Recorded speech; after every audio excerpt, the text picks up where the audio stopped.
Before we jump into the episode today, I want to share something with you from my heart.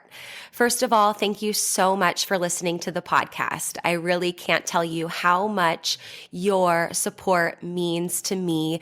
We've been doing the podcast now for almost 4 years. I can't even believe it.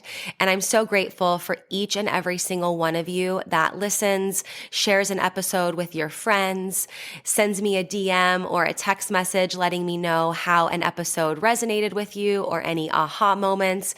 Seriously, I couldn't be more grateful to be able to create this podcast. It has been such a blessing in my life, and I love hearing the ways it's been able to provide value in yours as well. One thing you might not know is how much work it takes to be consistent with a podcast. In fact, did you know that the majority of podcasts don't make it past episode number 10? And we are well beyond that. And it's just a lot thinking of the episodes, recording them, editing them, managing the guests, making sure that everything runs smoothly and gets uploaded consistently and regularly. And so that's why I have created an amazing opportunity for you to support the podcast monetarily. And in exchange for that, you will get exclusive premium subscriber content. So for as little as $3 a month, you can become a premium subscriber of the podcast. And every month I will upload new voice-guided workouts and breathwork meditation audio for you. So that way you can work out with me, coaching you in your ears. You can also take a moment to reduce your stress and relax and come down and ground down with one of my breathwork audios. So if that is on your heart to support the podcast for as little as $3 a month to become a premium podcast subscriber, I can't tell you how much that means to me and the growth of this podcast. I appreciate you. If you're interested, click the link in the description, become a premium podcast subscriber, new content every month, and while supplies last, I'll send you an exclusive podcast coffee mug so you can have your self-love and sweat coffee every morning. I appreciate you. Now let's get into the show. Welcome to Self-Love and Sweat, the podcast, the place where you'll get inspired to live your life unapologetically, embrace your perfect imperfections, break down barriers, and do what sets your soul on fire. I'm your host, London Souza. Hey, have you grabbed your free Self-Love and Sweat monthly calendar yet? This calendar is so amazing. It comes right in your inbox every single month to help you have a little nugget of wisdom, a sweaty workout, a mindset activity, just a little something to help keep you focused and motivated and keep that momentum towards your goals. So every day when you get this calendar, you'll see a link that you can click that will lead to a podcast episode or a workout or something that will be very powerful and quick to read. And then you'll also see on the top left corner of every single day, there's a little checkbox in the calendar. And what that is that's for your one thing. You can choose one thing every month, or it can be the same, something that you want to implement, and make this something that you can easily implement, like daily meditation or getting a certain amount of steps or water, for example, and staying hydrated, and even taking your supplements. This can be something if you want to get more regular doing a particular habit and routine, you can choose what that checkbox means. So if you want your Self-Love and Sweat free monthly calendar delivered right to your inbox every month on the first of the month, go to lifelikelondon.com/calendar, fill out the form really quickly, and you will have your calendar in your inbox within a few short minutes. That's lifelikelondon, lifelikelondon.com/calendar.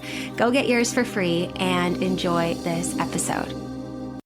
Welcome back to the podcast. Today we have Zoe Whitehead as our guest today. I'm super excited to chat with her. You guys are going to love her. She is a lunar light worker. And if you guys have listened to the podcast before, usually I'll read out like a bio that describes what each guest does and all of those things. But I love what Zoe does and the way that she describes it. So, Zoe, I'm so excited to have you on the podcast today to share all about what it means to be a lunar light worker and kind of how to ignite that in all of us. And so, yeah, tell us more about you and how you're doing and why what you're doing has been so powerful in your life and in the lives of others. Hi, London. Thanks so much for having me on. I'm feeling really privileged to be here. So obviously I'm from the UK, England, and I see myself as an empathic light worker. So I help other empaths, sensitives, intuitives, light workers, and mainly women to step into their light and really bring through their highest expression of themselves, including connecting with their soul purpose. That's really, in a nutshell, what I do. Obviously from an early age, I've been, I know I've come through as very empathic, and this took me a long while to figure that out for myself, like well into adulthood. But this is really what spurred my journey into light work. And for me, what a light worker does is someone who not necessarily works in the spiritual arena, but it's someone who knows how to read energy, senses energy, and can really use these gifts to hold a beautiful space for themselves and for others. So that's essentially what we do here at Lunar Light Worker. And tell us about what it means to be an empath or empathetic, and how do you know that? And I think I can think of a few people who identify as empaths and have described that to me in their way. So how do you describe what it means to be an empath? How do we know? And I know for some people it's overwhelming. Can it be overwhelming? Yeah, absolutely. I mean, it's such a good question, and it's a really good starting point. So, I mean, if I kind of tell you briefly about my experience, it's for me, it's someone who's like has this highly tuned, highly sensitivity, kind of sensitive nature to the energy of, what's around us, our surroundings, and to other people. And kind of growing up in the 70s and 80s, I'm going to be showing my age here in the UK, no one talked about this stuff. And so as it was really, it became a real struggle for me as a teenager, obviously in a big kind of secondary school. And I was basically onboarding everything. I was a bit like a sponge. And this is what happens when we don't understand what it is to be an empath. We're soaking everything up, and we lack that discernment. That is the challenge. The biggest challenge that empaths have is that they don't understand what is their stuff that's going on for them, their own emotional kind of body and struggles and inner turmoil, and what belongs to someone else, because you feel everything. And so as we get more discerning, we learn to cleanse our energy, we learn to protect our energy. And so growing up, because I had no notion of what an empath was, I had no idea I was one, I really struggled with that. And what empaths tend to do when they lack that discernment is they keep themselves very small, under the radar. They often resort to people fixing behaviors, people pleasing behaviors, because they feel all the feels, and it becomes very uncomfortable. And it really is about kind of fine-tuning, understanding what you are, and that it is a gift. But obviously you need to work at that and understand what belongs to you, what belongs to someone else, so that you can get that sensitivity, that discernment, and begin to protect yourself in different ways.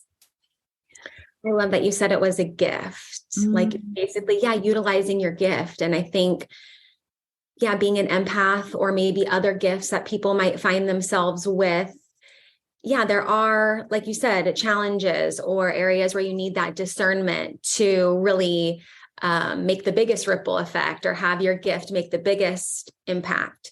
When you say what belongs to me or what belongs to someone else. What does that mean? And how do you know that? And then like, yeah, for someone that this is new to them, but they're like, oh yeah, like I've felt that, but like, you know what I mean? Where you're like, I never thought of it belonging, where, how, I just thought this was like what I feel. How can we like dive into that, lean into that a little bit more? Does that make sense? Yeah, it does.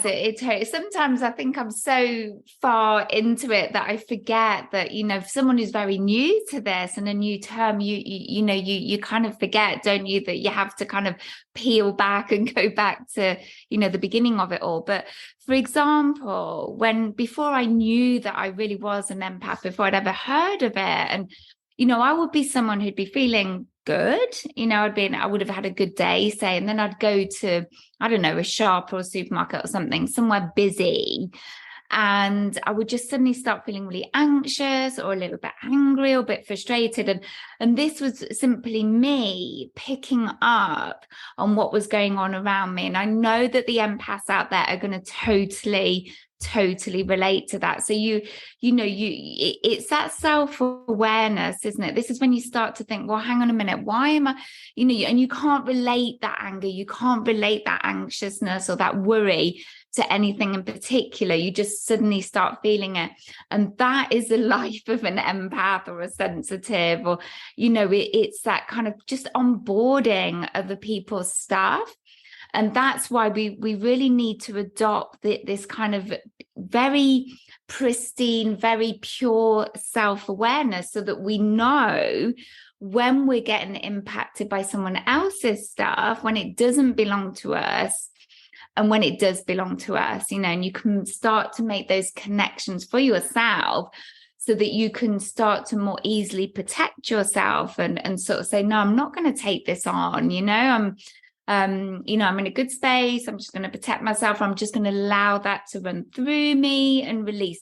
So it's, for me, it really is practicing that self-awareness, that you understand what's truly going on for you and what it is you're truly feeling, whether it belongs to you or to someone else, or a building, a surrounding. You can walk into a room where there is nobody, but you will pick up on that density. We're always releasing, we're always getting triggered.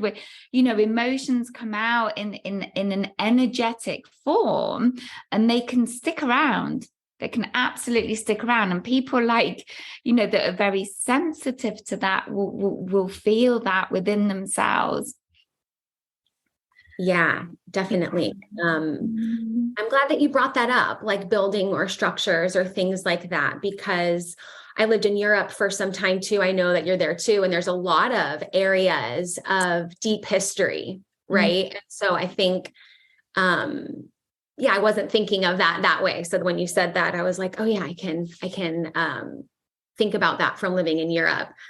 Are there ways for someone who's an empath to, like you said, have more awareness of like what's going on, the ability to be like, oh yeah, when I'm around these situations, things attach, it's not my own.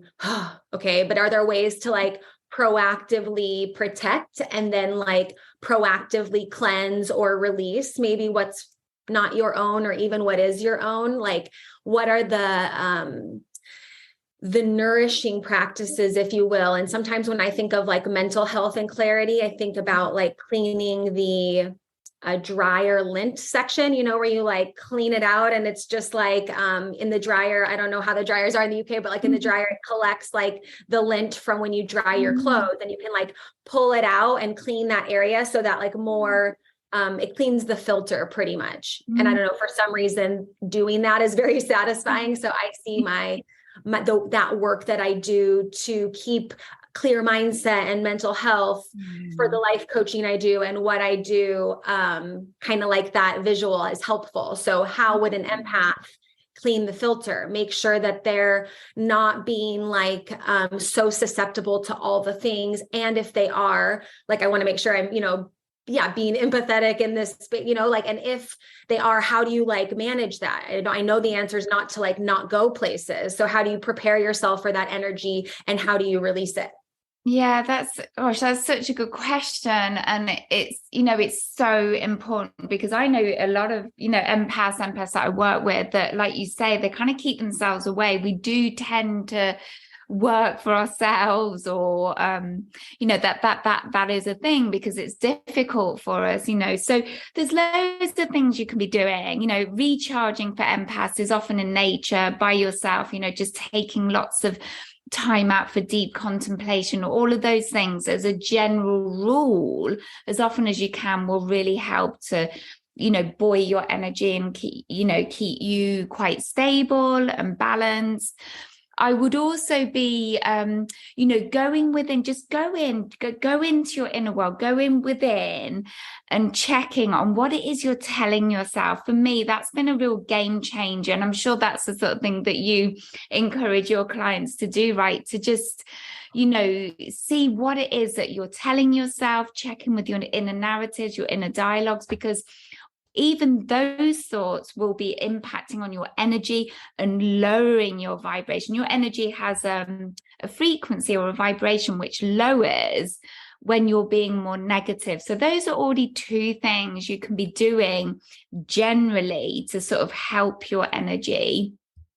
Another thing that I love to do is what I call cord cutting. So I don't know whether you can see me there, but what I do is I imagine if it's someone in particular where I'm getting really, really triggered, I imagine like an old rope, like a really thick, like a boat rope or something. I don't know what the right term is for it, but connecting from my solar plexus. So that's the area just under the chest cavity and above the belly button, and connecting to their solar plexus chakra. And I just cut, and you can do this really discreetly. I don't know whether you can see my hand, but I just do that with the intent. So I work a lot with visualization and intent, and I just see that. And I just kind of discreetly, when I do that, I cut the cords knowing that that's what I'm doing. And basically all you're doing, you're not severing the relationship.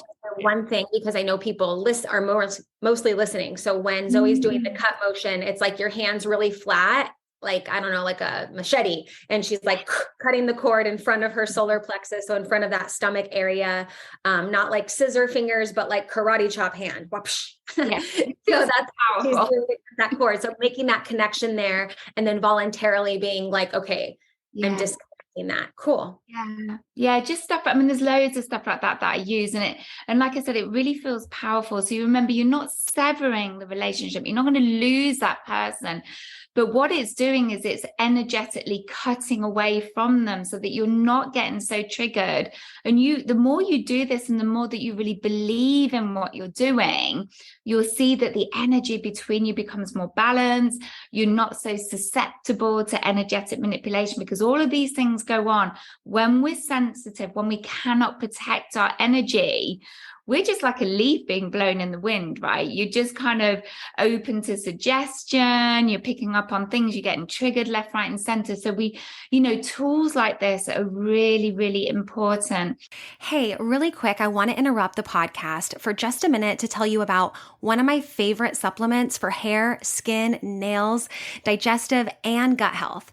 And that is Snap Supplements Super Greens with collagen. Now, if you're following me on social media, you've probably seen me post about this a bunch, because honestly, this product tastes amazing and it's jam-packed with nutrients, like I said, to support healthy hair, skin, and nails. It helps support detoxification, a healthy immune system, and there's even probiotics in there for a healthy gut. It's non-GMO, no sugar added, soy-free, grass-fed collagen, and every scoop is going to give you 7 grams of protein. And this is why I love it, because it's not like a protein shake. It's just a scoop of powder. It tastes amazing. I put it in water, or if I want more hydration, I'll put it in coconut water and mix it up.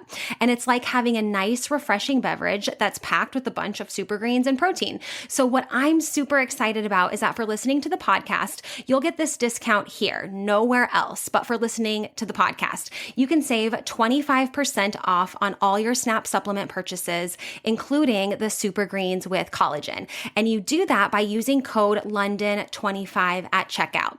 That's LUNDEN 25. LUNDEN 25 to get 25% off at checkout.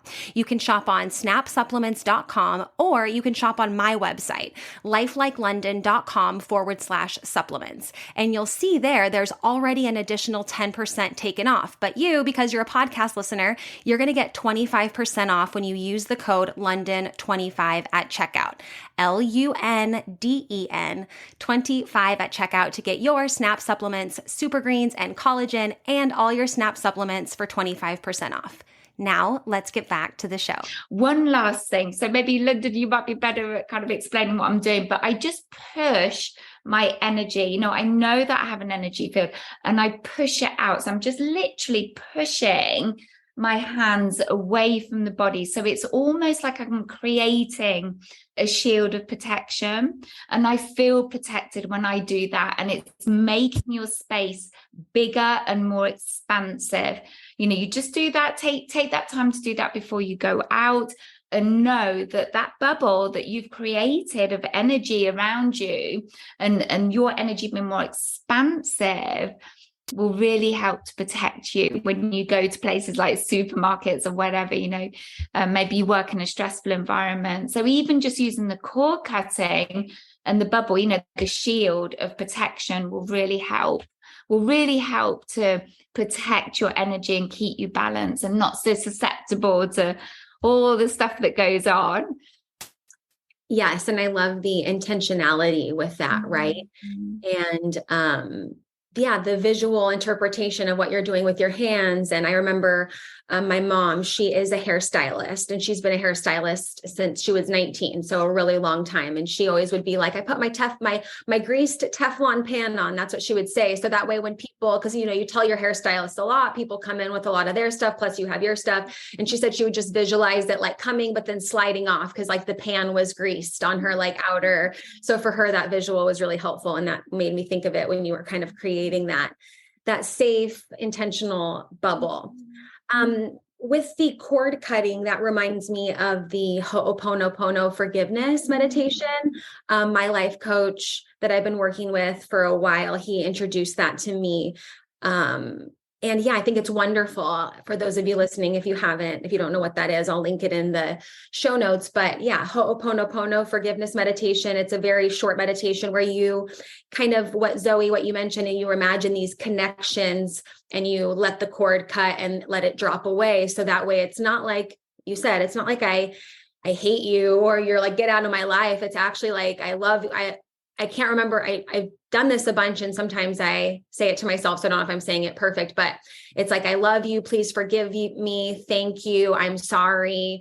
I love you. Did I say that already? So it's like a couple of, or like a handful of affirmations that you say, like I love you. I'm sorry. Thank you. Please forgive me.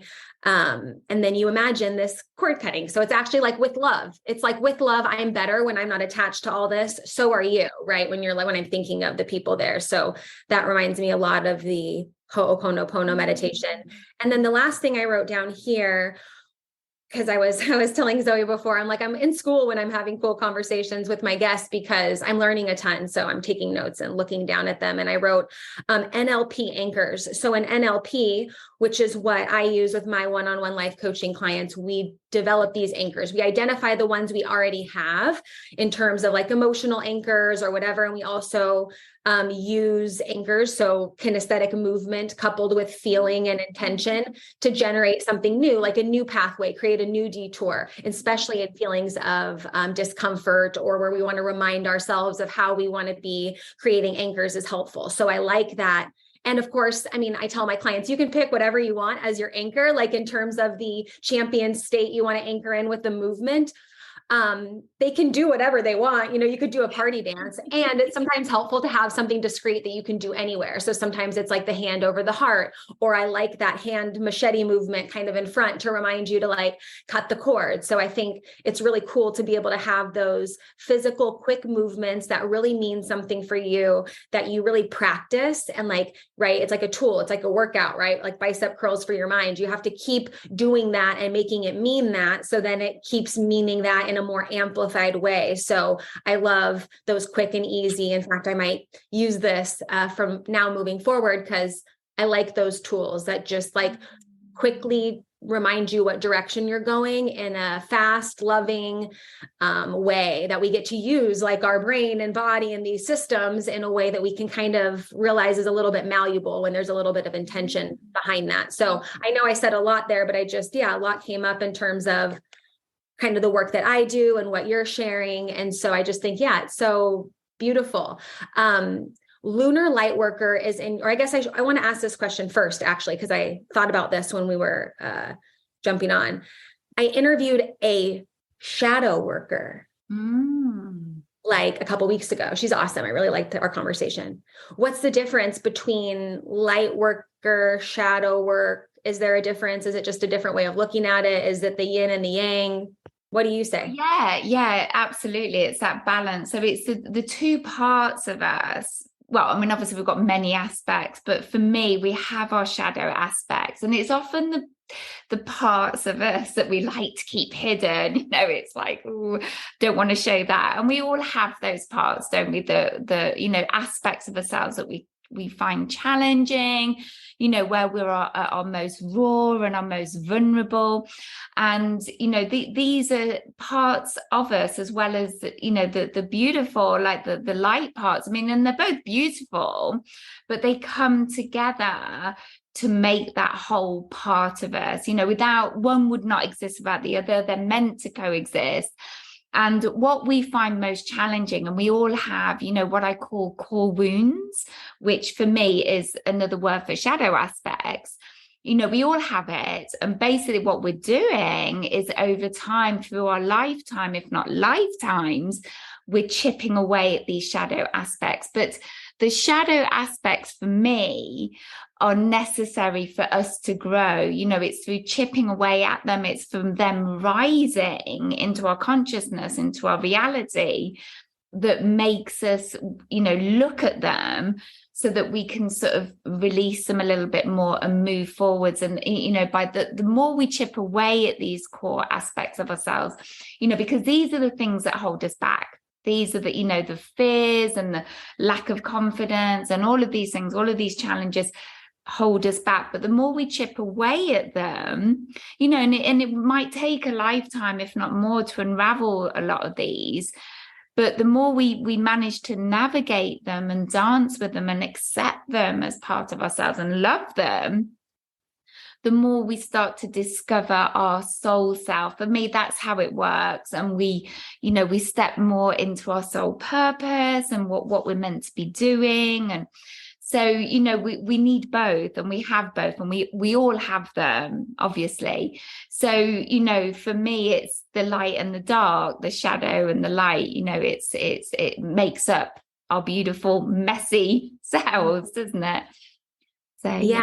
I love how you illustrated that. And I think too, sometimes we can think of moments or situations, circumstances, whatever, that have like lived in the dark that we were ashamed of. And it was like one of, kind of just a dark space to navigate, a new space to navigate. And then, being able to chip away, learn to love in that space. And then it kind of lives in the light. So I kind of feel like, there is kind of that fluidity, it just in my brain and the work I've done and whatever, like to bring them together. So but I thought about that. I was like, oh yeah, shadow worker today is like, light worker. I just love that I get to have wonderful conversations with people doing wonderful work. And so Lunar Light Worker is in your name. Yeah. What role is the moon involved in what you do? Tell us about this part. Thank you. Yeah, for me, it's a really kind of core part. It's like, one of my core values really is lunar and cyclical living. It's a big part of it and something that I feel very passionate about within my life and obviously with the clients that I work with. So what we do, our big thing in the membership, is we attune to the lunar cycles. I'm obsessed with cosmology, so what's going on celestially, in the cosmos.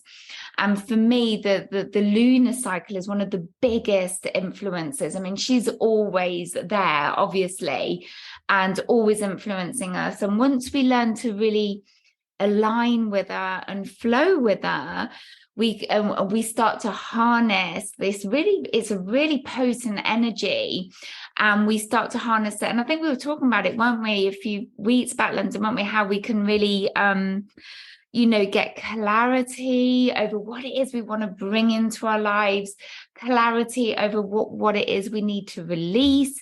And there are particular points in the lunar cycle, like the dark to the new moon, which we are just in now, actually, at the time of recording. Today or yesterday?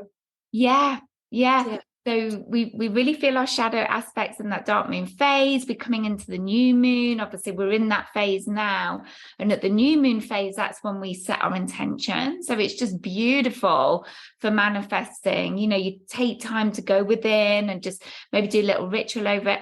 And then over the full moon, which again is a real heightened, potent period, that's when you're reflecting. Again, you're going within, you're looking at what's worked, what's not, what's making you feel uncomfortable. And again, it's another period for release. Over the full moon, not always, but most people are very buzzy. I don't sleep over the full moon, but we get a lot of creative energies and a lot of physicality as well, although we might not be sleeping. But use that time wisely, and you can start to get inspiration over any projects, or really start to get your teeth into something. It's a really good time to be doing that. So if you learn to flow with that, you bring in a lot more synchronicity and flow, and kind of guidance in a way into your life. It's really powerful. And also you've got the whole female cycle as well, that some people manage to align to the lunar cycle, so it becomes even more potent. But it's a really beautiful way of living, and I'm a real kind of seasonal liver as well, so I really pay attention to the seasons, how it's making me feel, and we do all of that. And I don't know, it's just taught me to slow and ground and still, and I just love it.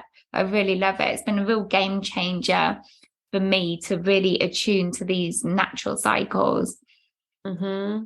Yes, I love that you said using it for guidance. Yeah. I wrote on my little paper, lunar check-ins. That's what I had wrote before you said guidance, because I think it's cool to, you have it basically every 2 weeks, you have the new moon and then you have the full moon. So it's like, more naturally driven check-ins and days that you get the chance to, like you said, in the new moon, call in, set intentions, and then on the full moon, be able to release and let go. And I love this topic because actually my interest in the moon really started with my best friend's aunt, who's not my aunt, but I call her Auntie Julie anyways.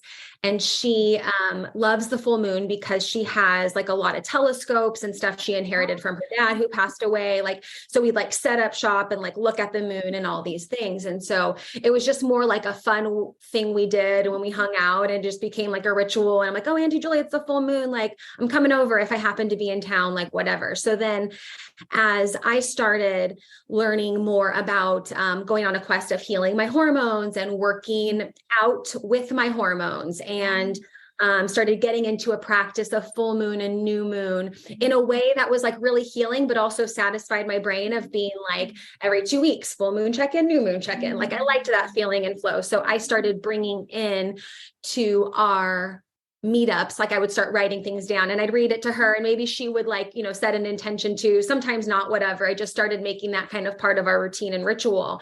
And I love it because I think, at the very least, the moon is so wonderful and beautiful to even notice and look at when it's full, and to have a ritual that's paired with that, I think is super beautiful. When I lived in Austria, I had a close friend that I would hang out with a lot, and we would work out and do nature stuff and do mushroom foraging and go out and do the full moon and do fun full moon ceremonies and stuff. So I think it's such a fun way to engage with our physical, natural, beautiful world. And then also do something that's going to help, like you said, manifest, move you forward, get more clarity, release, bring things in.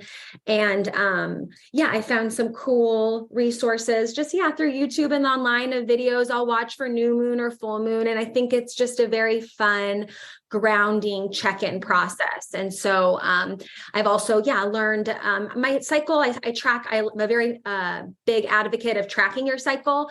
Mine will ebb and flow. Sometimes it's in alignment with the full moon. Sometimes travel will move things around, whatever. But I think it's also nice to just kind of notice that where you are and where your cycle is in conjunction with the moon. And I just think it's a wonderful connection point. I can speak for myself as a woman, where you're wanting to like you say, your soul purpose, like execute that, like do the thing, like show up full out, like, just be the person that you want to be, and then have that relax and recovery. And I think the moon and staying kind of in flow and cycle with that has helped me a lot, like pull the reins in on my own self, to be like, calm down, girl. Like, this time is coming in your cycle. This is the moon phase, like relax. Let's use this for more work-ins, less intense workouts. Let's do more journaling. Let's, I don't know, just like do what I know I need more in that particular phase of my cycle and kind of where the moon's at. So that's my long-winded way of just saying like, it just started with like, me and my friend's aunt looking through, telescopes, being like, hey, this is cool. Let's do this. Let's make it a fun thing. Let's have some wine with it. And then it became, more ritualistic. And then I started just, in my work with meditation, I just feel like it all kind of adds better ingredients to the soup. And as it's all kind of simmering, I'm like, like, I like this. Like, I like the way that this feels to be in this kind of flow that you mentioned too. So, so great talking with you. I so enjoy what you're doing in this world and everything. Let us know how we can connect with you. And like, you said maybe you have a membership or ways that you're coaching people in this lunar light working way. How can we get more from you and keep the conversation going? Yeah, thank you, my love. So the best place is Instagram, and my handle is @Lunar Light Worker. And I have a membership. So this is more about moon practices, moon rituals. It's a very practical session over the new and full moons where we come together as a group. It's really beautiful, with empaths and intuitives, light workers. And we work together. We do that together to set our new intentions, do our clarity and all those sorts of things. And then I also have teaching sessions and I run energy as well on the membership members. So there's all that, and that's really the idea behind that, is to keep an ongoing, because we come off the boil so easily, don't we? And I wanted somewhere that light workers and intuitives could come to kind of keep them on track with their true north path. I also do one-to-one for people who really want to wake up their soul purpose and magnetize it. And that's it really. I've got 2-3 programs that I have. And but I'd just love to connect with you if you fancy following me on and feel drawn to follow me on Instagram. It would be lovely to see you there. What's your handle on Instagram, just for people listening? Yeah, it's Lunar Light Worker, obviously all in one word. Cool. Yeah. Cool. You're so wonderful. Thank you so much, Zoe, for your time today. Everything that Zoe mentioned, I'll also include in the show notes and descriptions. So you can follow her at Lunar Light Worker on Instagram, and then all the links for one-on-one sessions, memberships, groups, and things like that to unlock your soul purpose. We'll put that in the description.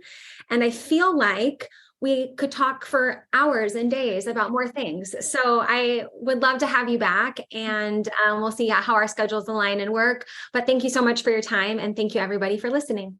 Oh, thank you. I've loved it. Thank you, London. Thank you so much for listening to this episode of Self-Love and Sweat, the podcast. Hey, do me a favor. Wherever you're listening to this podcast, give us a review. This really helps a lot. And share this with a friend. I'm only one person, and with your help, we can really spread the message of self-love and sweat and change more lives all around the world. I'm London Souza, reminding you that you deserve a life full of passion, presence, and purpose, fueled by self-love and sweat.